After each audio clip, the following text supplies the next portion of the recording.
Eh bien, chers frères, vous êtes la lumière du monde.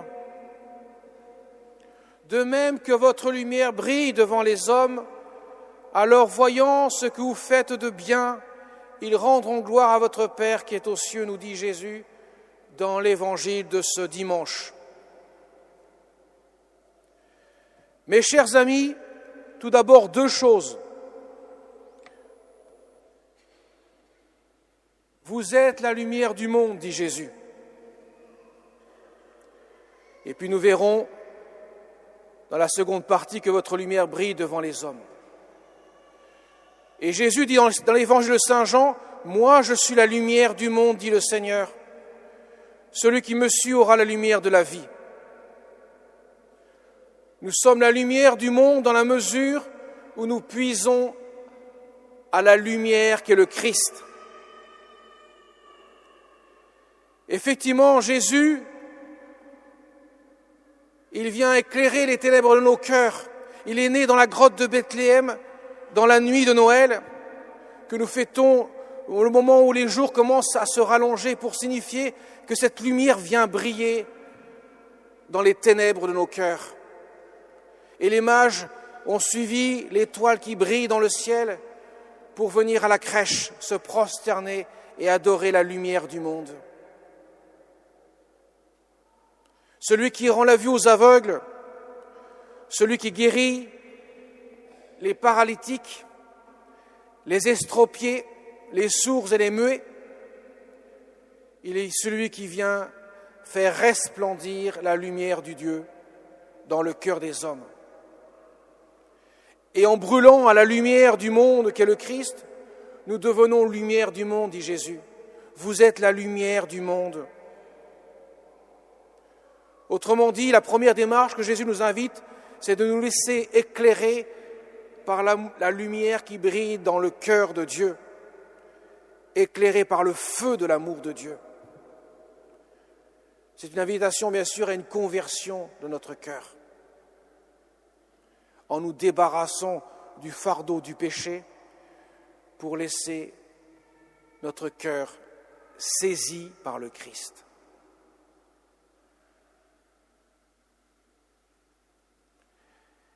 Et Jésus vient nous toucher par les sacrements de sa lumière.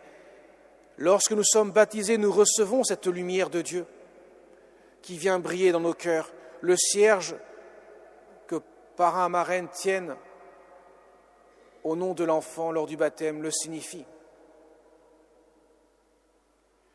Mes chers amis, quelques-uns d'entre vous vont recevoir le sacrement des malades.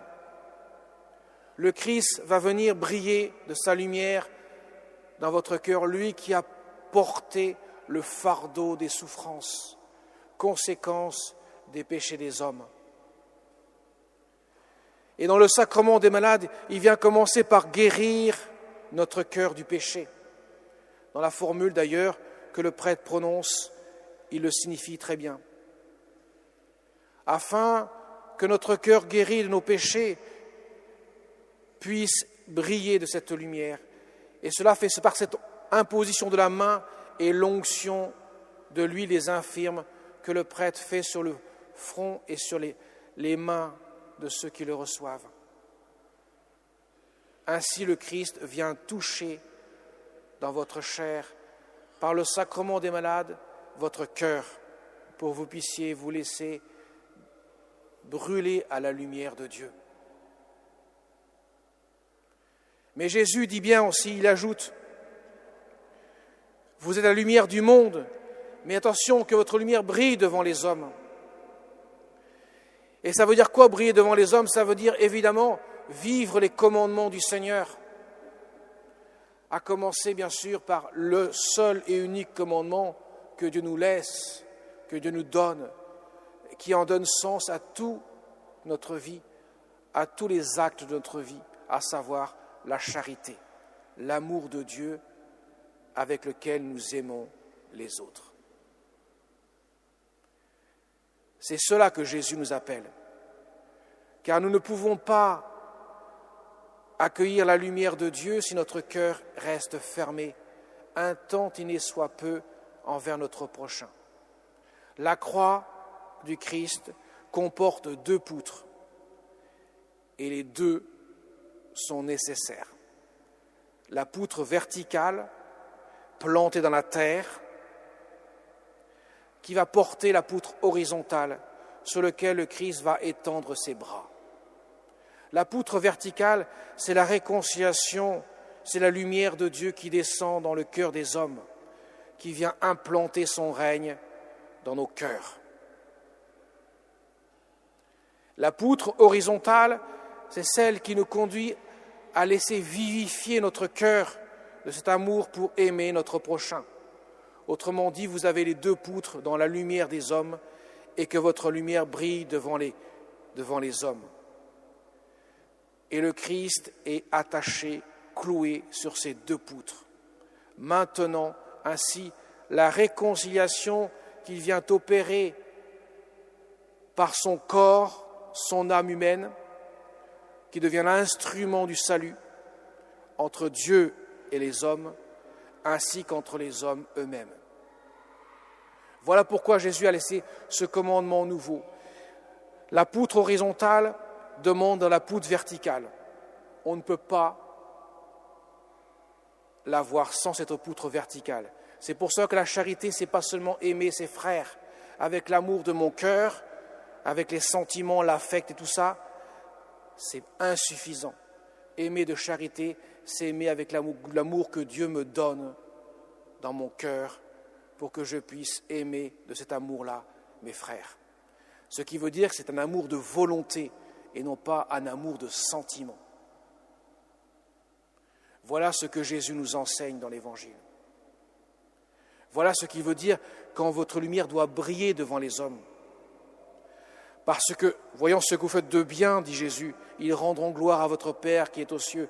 Quand les hommes s'aiment, cela contribue à l'évangélisation. Ne l'a-t-il pas dit ? Les gens vous reconnaîtront que vous êtes mes disciples à l'amour que vous aurez les uns pour les autres. Ainsi, mes chers amis, les sacrements que nous recevons, y compris le sacrement du pardon, le sacrement de l'onction des malades, qui sont d'ailleurs 2 sacrements très proches, ils donnent le pardon des péchés, sont pour justement nous donner cette lumière de Dieu afin de réconcilier notre cœur avec le Seigneur et aussi de pouvoir ainsi vivre le commandement suprême de Dieu.